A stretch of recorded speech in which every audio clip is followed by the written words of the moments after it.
Marathi actor खूपच professional असतात आणि ते खूप चांगले ॲक्टर असतात. सिर्फ एक सीन पे जिन्होंने नहीं किया वो सीन ही नहीं मैंने यूज किया. रिमेंबर ये पूरी फिल्म हम 6 दिन में शूट करने वाले थे. मतलब ऐसा झालं फोनवरती, हाँ सर आपने हमें कभी मौका ही नहीं दिया. आता पण बोलायचं मौका देत मीरा, अरे हाँ बापरे. खऱ्या आयुष्यात म्हणजे मी अजिबातच तशी नाहीये, त्याच्यामुळे मला ते प्ले करताना डिफिकल्ट गेलं. भांडणं, आवाज चढवून बोलणं, कोणी भेटलं तर न आवडणाऱ्या गोष्टी पण आपल्याला आवडायला लागतात, कारण तो माणूस आवडतो. जेव्हा आपण प्रेम करतो तेव्हा पुढचा जसा आहे तसं त्याला स्वीकार.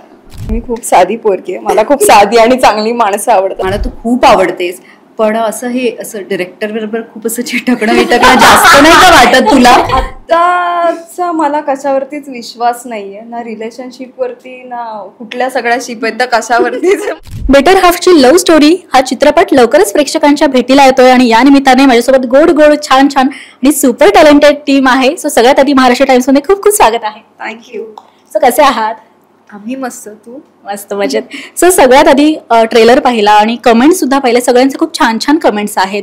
सो त्यावरून मला तुम्हालाच प्रश्न विचारायचा आहे संजय सर, की ही कथा म्हणजे यात आत्मा, भूत, सुबोध सरांचं जे काही गोंधळ उडालेला आहे हे नेमकं सुचलं कुठे, आणि त्याचबरोबर ही जी प्रोसेस असते लेखकाची म्हणा किंवा डिरेक्शनची, तर त्या संदर्भात काय सांगा? ये जो कहानी है ये कोई भूत प्रेत ऐसा कुछ नहीं है. ये कहानी का बेसिक लाइन ये है कि प्यार का मतलब ये नहीं है कि आप किसी को अपने जैसा बनाओ. प्यार का मतलब है कि आप उसको उतनी आज़ादी दो कि जो उसका खुद का अस्तित्व है वो भी रहे. एक दूसरे को समझ के कैसे आगे बढ़ा जाता है, वही प्यार है, वही एक रिलेशनशिप है. और ये बेटर हाफ की लव स्टोरी का जो बेसिक क्रक्स भी है वो यही है, जिसमें एक वाइफ जो है वो अपने हस्बैंड को लेकर इतना ओवर पोजेसिव वो एक्चुअली शी इज़ केयरिंग, वो उसका केयर करती है, उससे प्यार करती है, लेकिन उसको वो थिन लाइन ऑफ वो समझ में नहीं आ रही कि डोमिनेशन कब बन गई वो.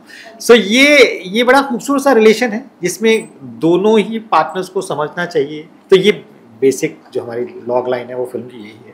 That's all about. और ये भूत ये वो जो कहानी आप देखिए उसको, जब आप थिएटर में देखेंगे फिल्म को, तो देन यू विल रियलाइज कि छोटी छोटी बातों के माध्यम से हम क्या कहना चाह रहे हैं.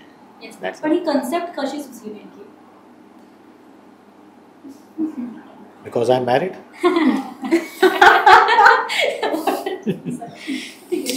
रिंकू, आता तुझ्याकडे वळते मी. काय नेमकं किती त्रास दिलाय सुबोध सरांना? सो सुबोध सरांसोबत काम करण्याचा एक्सपिरियन्स कसा होता? काही दडपण वगैरे आलेलं का? काय एक्सपिरियन्स होता नेमका? पहिलं हे की रिंकूनी नाही, सोनियानी अजयला त्रास दिलाय. आणि अर्थात खूप मजा आली, खूप शिकायला मिळतं. आणि पहिल्यांदा दडपण होतं, कारण इतकं त्यांनी काम केलेलं आहे, इतका अनुभव आहे त्यांच्याकडे. सो एक भीती असते की आपल्यामुळे रिटेक्स होऊ नयेत, एवढीच. बाकी खूप स्मूथली काम झालं काही दिवसांनी त्यांच्यासोबत. आणि आम्ही असं ठरवून एकदा रीडिंग करून की मी इथे येईन, मग आपण हे बोलूयात, आणि असं छान मजेशीर काम झालं. आणि नंतर खरं तर काम करताना मी प्रेशर नाही घेत, कारण मला असं वाटतं एकदा करतो तर ते. तर मी जेव्हा त्यांच्यासमोर जायचं आणि ॲक्शन व्हायचं तेव्हा मी सोनिया असायचे, ते जी भीती असायची ती त्यावेळी मी बाजूला ठेवून काम करायचं. पण शूट करण्याआधी ना वर्कशॉप वगैरे ह्या काही गोष्टी होतात. सो ती प्रोसेस नेमकी कशी होती? त्यावेळेस नेमकं काय घडलं का? काय किस्सा आहे का दोघींचा? किस्से तू सुरू कर. किस्से काहीच घडले नाहीत. एकतर ही अख्खी फिल्म आम्ही 6 दिवसात शूट केली आहे. हां.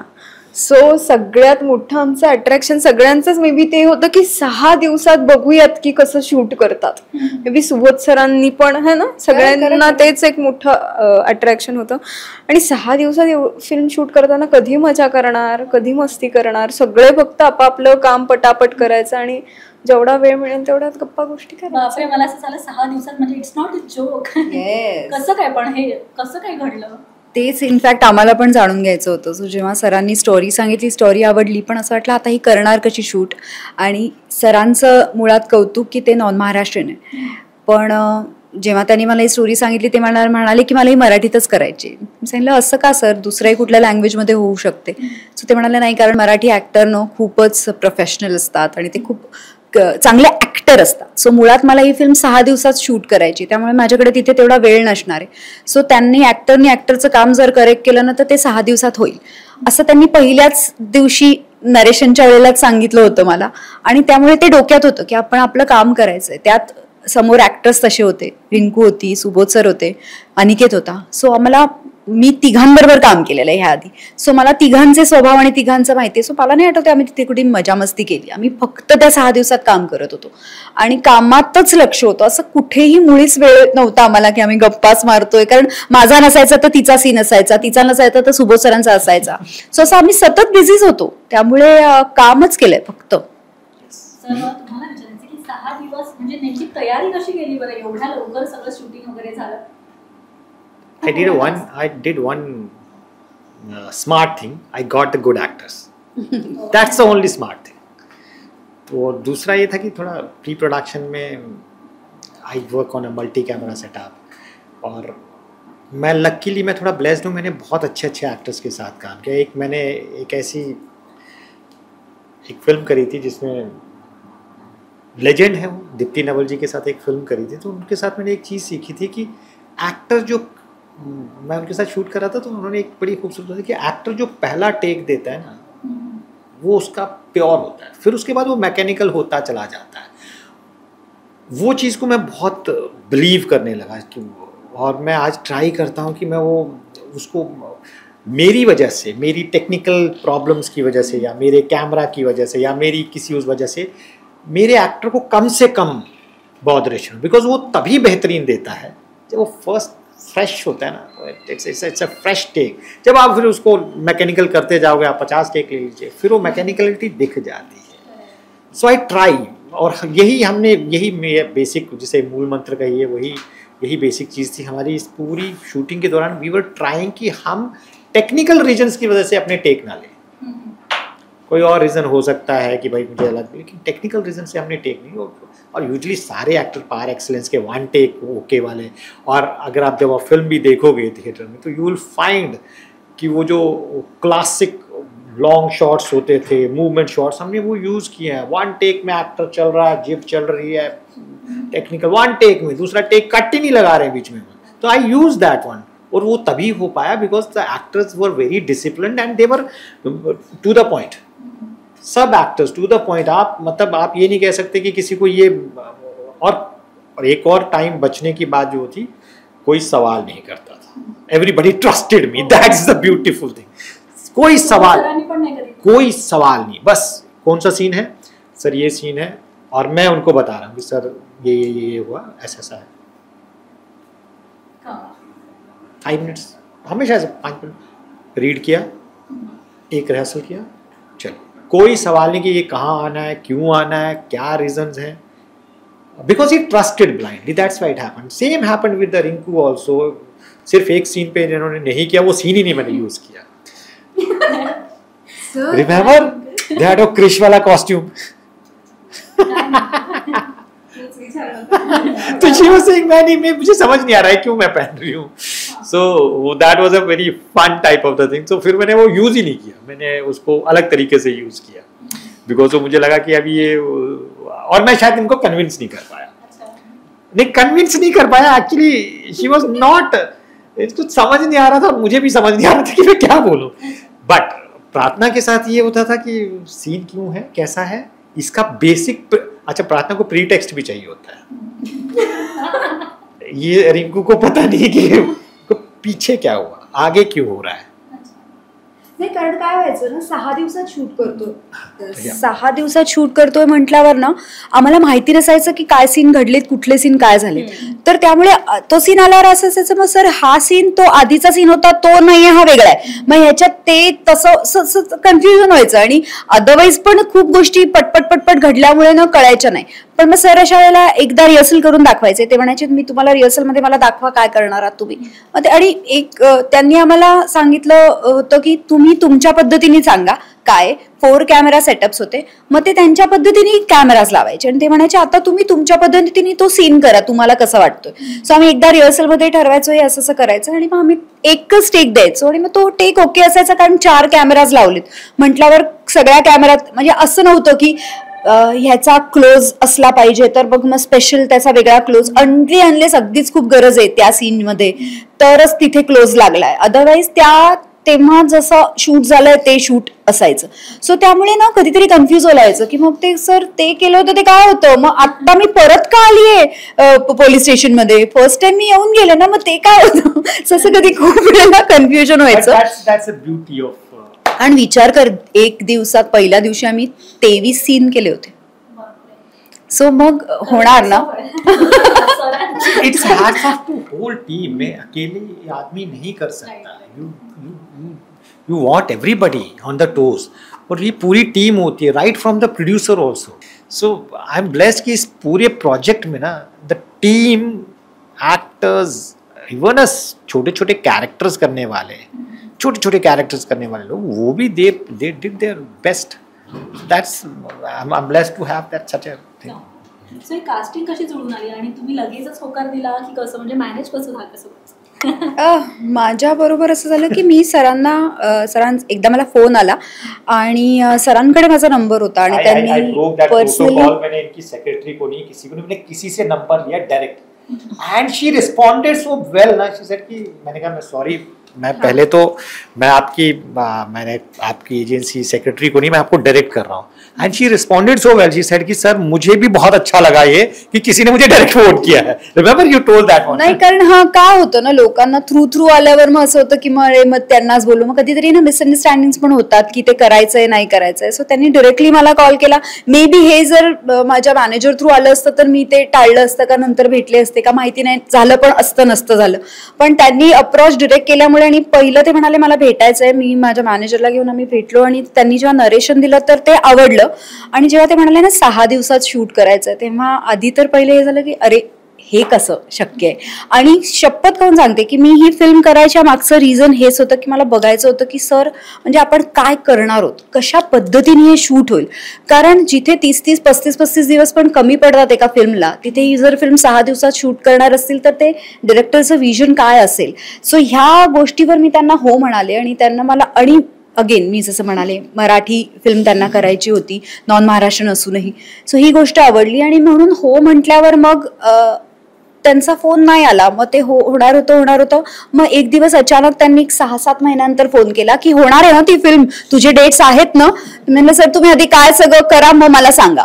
मग परत एक 4-5 महिन्यानंतर आला. फायनली मला सुबोध सरांनी डेट्स दिलेत, त्यामुळे आता ही फिल्म होतीये. असं करता करता 1 वर्ष झालं. तुझे डेट्स आहेत ना, मी सांगितलं तर 6 दिवस द्यायचे होते. तर म्हणाले हो सर करू आपण. आणि मग ते घडलं. मग कळलं रिंकू पण आहे. मी सांगितलं अरे वा, मग तर प्रश्नच नाही. आणि आम्ही एकत्र काम केलं होतं तर त्यामुळे मजा झाली. त्यामुळे तेवढा तशा पद्धतीने ती फिल्म अप्रॉच झाली मला आणि मी हो म्हणाले. मी अगदी प्रामाणिकपणे सांगते, मी गोष्ट वाचलेली, मला कन्सेप्ट आवडलेला, पण मी तितकं त्याच्या मागे नव्हते लागले. मला वाटतं सरांचा आणखी एकदा फोन आलेला आणि तुम्ही मला कॉलवरती एकदा गोष्ट ऐकवली आणि सगळ्यांचं कास्टिंग झालेलं मला वाटतं तेव्हा. हा ना, Subodh sir be on board थे. हा, तर ते फक्त म्हणाले एवढंच एक कास्टिंग राहिलंय आणि ये पूरी फिल्म हम 6 दिन में शूट करने वाले थे. माझं असं झालं फोनवरती, हा. आणि एक माझं ते रिझन होतं की 6 दिवसात एखादी फिल्म शूट कशी होते, सो मला हा अनुभव घ्यायचा होता. सो मी म्हणाले ओके आपण करूयात. You forgot one thing.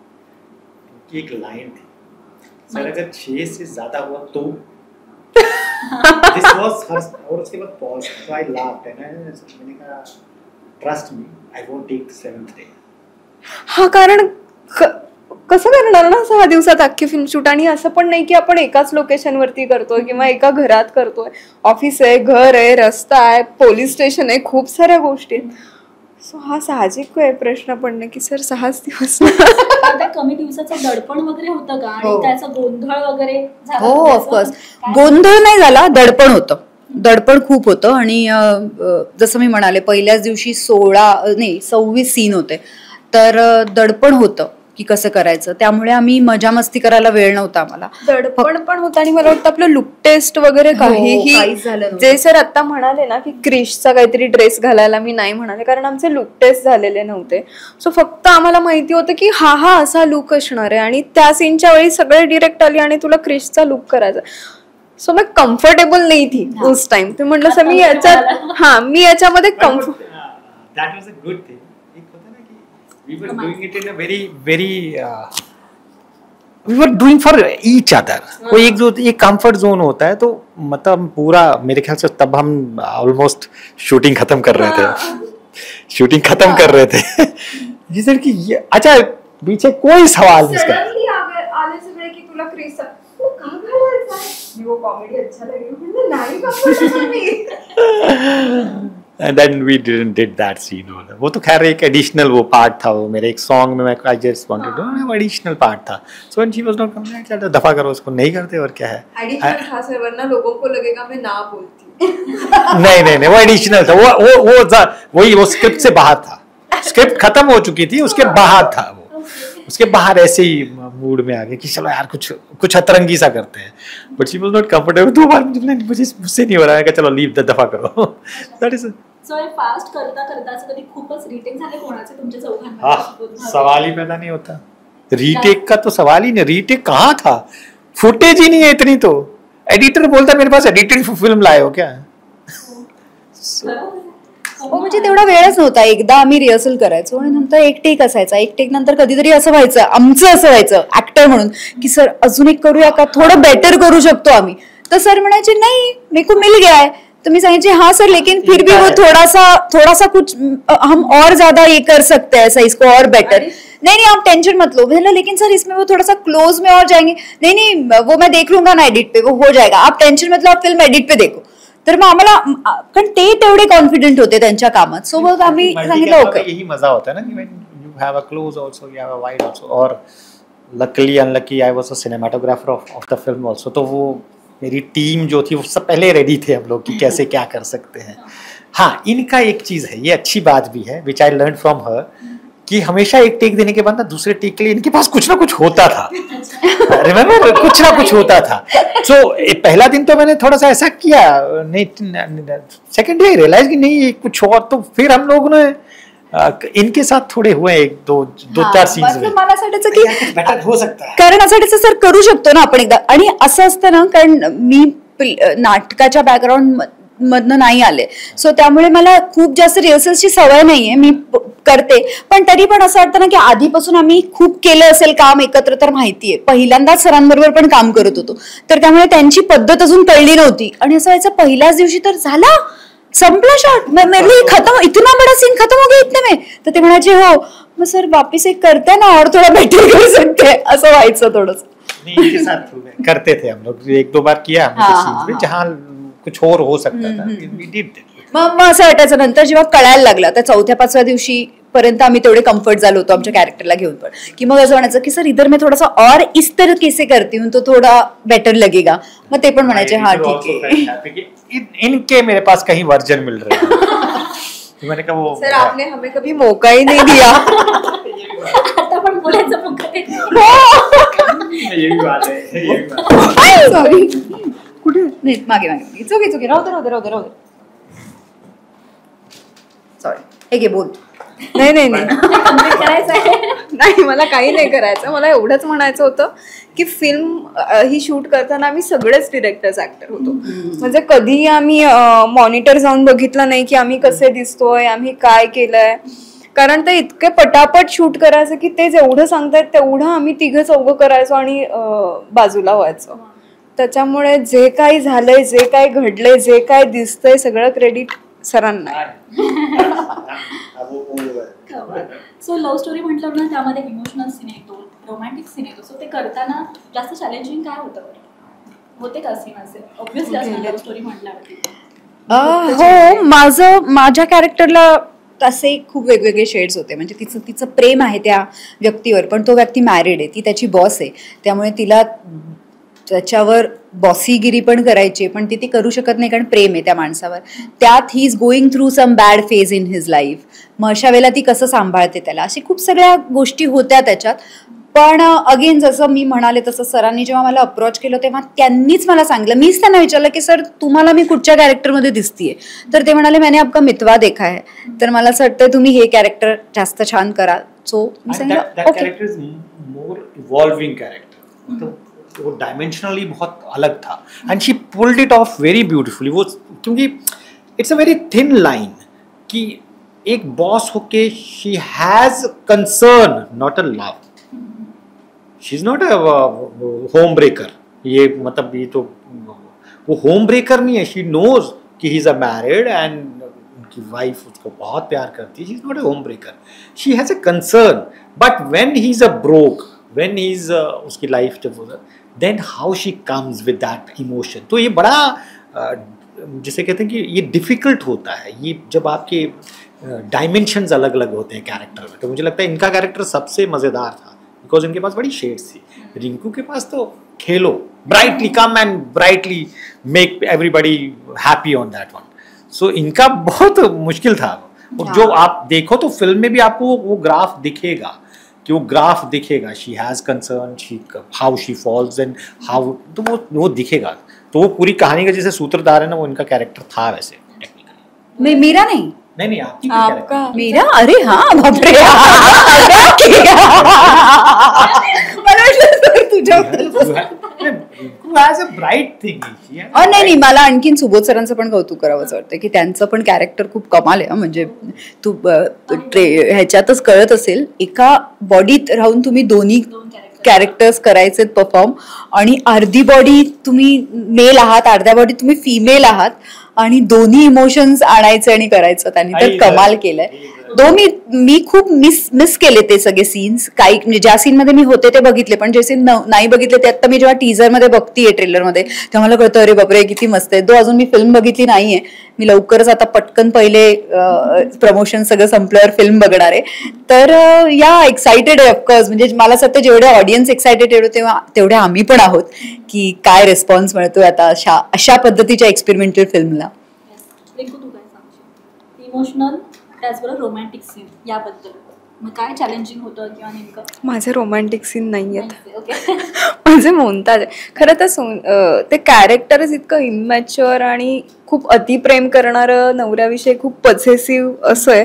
त्याच्यामुळे ती नेहमी सतत त्याला काहीतरी असं का वागतो, हे का करतो, या कलरचे कपडे घाल, आणि मग बाकीच्याच मुली असतात तर छान राहिला असता माझ्यासोबत, असं ते कॅरेक्टर आहे.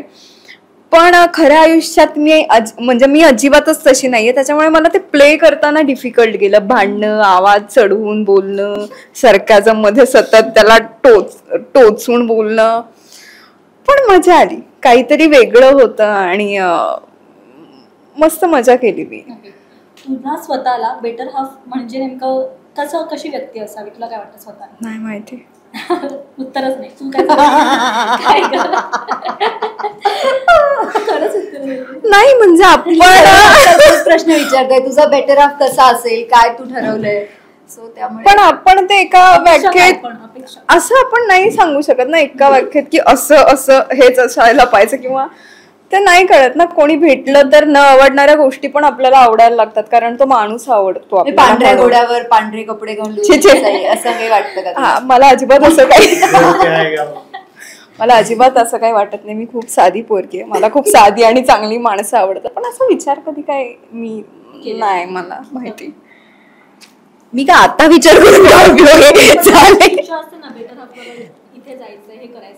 त्याविषयी ती मला जास्त सांगते कसं असायला हवं आणि काय करायला हवं आणि काय नाही. तिला सांगितलं तुझा वेळ घे, करेक्ट, आणि जेव्हा वाटेल तेव्हाच कर. प्युअर प्रेशर मध्ये तर मुळीच करू नकोस लग्न.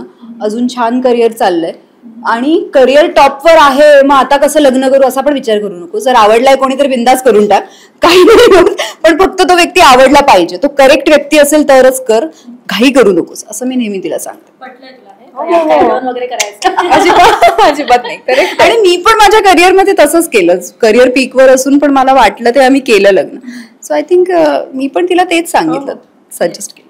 सो या चित्रपटामध्ये कोणताचा सीन जास्त भावलाय किंवा डायलॉग वगैरे छान वाटलाय जो आपण बोलू शकतो इथे?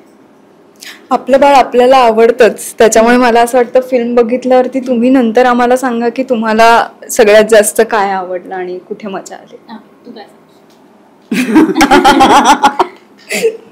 एका दिवसात एवढे सीन्स केलेत ना इतके पटपट डायलॉग्स बोलली की आता मला आठवत नाही असा कुठचा पर्टिक्युलर सीन. पण मला ऑफिस मधला सीन आवडतो याचं कारण की आपण तिघं आपला एकच सीन आहे ज्याच्यात आपण तिघं एकत्र आहोत. आणि खरं तर मला पण तिला खूप बोलायचं होतं कारण ती येऊन मला जे काय बोलून जाते पटपट पटपट असं होतं की दोघी भांडतायत, पण तसं झालं नाही. खरं माझं कॅरेक्टर खूप मेच्युअर्ड असल्यामुळे मी ते भांडले नाही तिथे तेव्हा असं ते सरांनी सांगितलं होतं मला. पण एक तो सीन आमचा खूप छान झाला होता आणि मला मजा आली तो परफॉर्म करताना. Performed by Subodh sir also. Subodh sir ने तो उसमें मतलब जान ही भर दी. मतलब he's like a water. आप उनको जिसमें डालोगे वैसे हो जाएंगे. जो मेरा पर्सनल, मैंने तो उनके साथ पहली बार ही काम किया, बट इट वाज मतलब एक इतना technically strong, he himself is a director, इतने कमाल के डायरेक्टर होने के बावजूद वो कभी उन्होंने मुझे सेट पे ये नहीं पूछा कि ये सीन कब कर रहे हैं, क्यों कर रहे हैं, क्या है कैसे, कभी never. Like an actor, like a water he came, whatever I served, चाहे वो दूध है, विस्की है, क्या है, he looked like that one, everything. आपण शेवटच्या टप्प्याकडे येतोय. रॅपिड फायर, छोटासा रॅपिड फायर आपण दोघींमध्ये. पहिलं प्रेम म्हणजे काय बरं? झालंच नाही त्यामुळे माहिती नाही. माझं असं विचारशील तर आई बाबा. ओके, मी पण तेच म्हणेल, पेरेंट्स. ओके, सेटवर सर्वात जास्त उशीर कोण करायचं? कोणीच नाही. तुमच्या मते बेटर हाफ म्हणजे काय? फक्त जीवनसाथीच की अजून काय? रिंकू थोडंसं उत्तर दे. हो. अरे नाही माहिती. मला वाटतं की मला एवढंच माहितीये, जेव्हा आपण प्रेम करतो तेव्हा पुढचा जसा आहे तसं त्याला स्वीकार. बेटर ऑफ माझा नवरा म्हणजे असतोच आहे आणि माझ्यासाठी तरी आता तेच तोच आन्सर आहे. येस. ओके, प्रेमात जास्त महत्वाचं केमिस्ट्री, कमिटमेंट की अजून काय? रिस्पेक्ट. Same answer. इगो साईडला ठेवून वागा, फक्त एवढं मला वाटतं. वाव, मला आवडलंय. ओके, नुकताच घडलेला फॅन मोमेंट. फॅन मोमेंट बापरे, नुकताच घडलेला तरी नाही, असं अचानक नाही आठवत, कारण खूप वेगवेगळ्या प्रकारची लोक येऊन भेटतात ना, सो असं पटकन एकच असं नाही सांगतायत. तुलाही नाही? हां, पण कालच मी एक शूट करतो, म्हणजे आत्ताच एक सध्या मी एक शूट करतो, माझा नवरा डिरेक्ट करत होता आणि नवरा आहे तो शेवट. तर मी असं थोडंसं काहीतरी झालं आणि आम्ही एकमेकांनी त्याला काहीतरी हक केलं आणि काहीतरी झालं, तर एक काकू आल्या आणि मला असं म्हणाल्या की छान काम केलं, तू छान करतेस. मी म्हटलं थँक्यू, मला तू खूप आवडतेस, पण असं हे असं डिरेक्टर बरोबर खूप असं चिटकणं जास्त नाही का वाटत तुला? तर म्हणजे असं तुझा असं, अरे पण तो माझा नवरा आहे. मग मला रिअलाइज झालं की बापरे, हे छोट्या छोट्या गोष्टी आपले फॅन्स बघत असतात. म्हणजे ते ह्याच्यात आल्या होत्या, आर्टिस्ट म्हणून आल्या होत्या त्या, पण मग त्यांनी ते ऑब्झर्व केलं आणि त्या मला असं बोलल्या की असं तू असं डिरेक्टरला जरा जास्त चिटकट बिटकट नाही. सॉरी काकू, पण त्या म्हणजे तो माझा नवरा आहे म्हणून असं झालं. हो, सो तेव्हा कळलं की बापरे, खूप लक्ष देतात छोट्या छोट्या गोष्टीत. सो कोणता सीन शूट करताना मनात असं आलं की हे खरंच माझ्यासोबत झालंय, घडलंय, काय रिलेट झालं हा सीन शूट करताना? कुठलंच नाही. नाही, मी पण असं कधी कोणाची बॉस नव्हते आणि कुठल्या एम्प्लॉयवर प्रेम पण नाही आणि कोणाची बायको पण नाहीये. तर ओके, शेवटचे 2-3 होते. सिच्युएशनशिप, लिव्हिंग रिलेशनशिप आणि लग्न, काय योग्य वाटतं? मला लग्न. आणि कारण? तीच देईल, कारण माझं लग्न झालंय त्यामुळे या प्रश्नात आता मी पडत नाही. आत्ताचा मला कशावरतीच विश्वास नाहीये, ना रिलेशनशिप वरती, ना कुठल्या सगळ्या शिप आहेत त्या कशावरतीच माझा, कारण मला माहिती पण नाहीये की नक्की काय असतं ते. सो मला असं वाटतं जे परंपरेने चालत आलंय, आपलं आई वडिलांनी केलंय, सो लग्न. सो शेवटी हा चित्रपट का पाहावा, याचं तिघांनी वेगवेगळं उत्तर द्यायचं. फिल्मचं नाव आहे बेटर हाफची लव्ह स्टोरी. प्रत्येकाचं लग्न झालंय, प्रत्येकाच्या घरोघरी सेमच गोष्टी घडतात ज्या आमच्या फिल्ममध्ये पण जवळपास आहेत.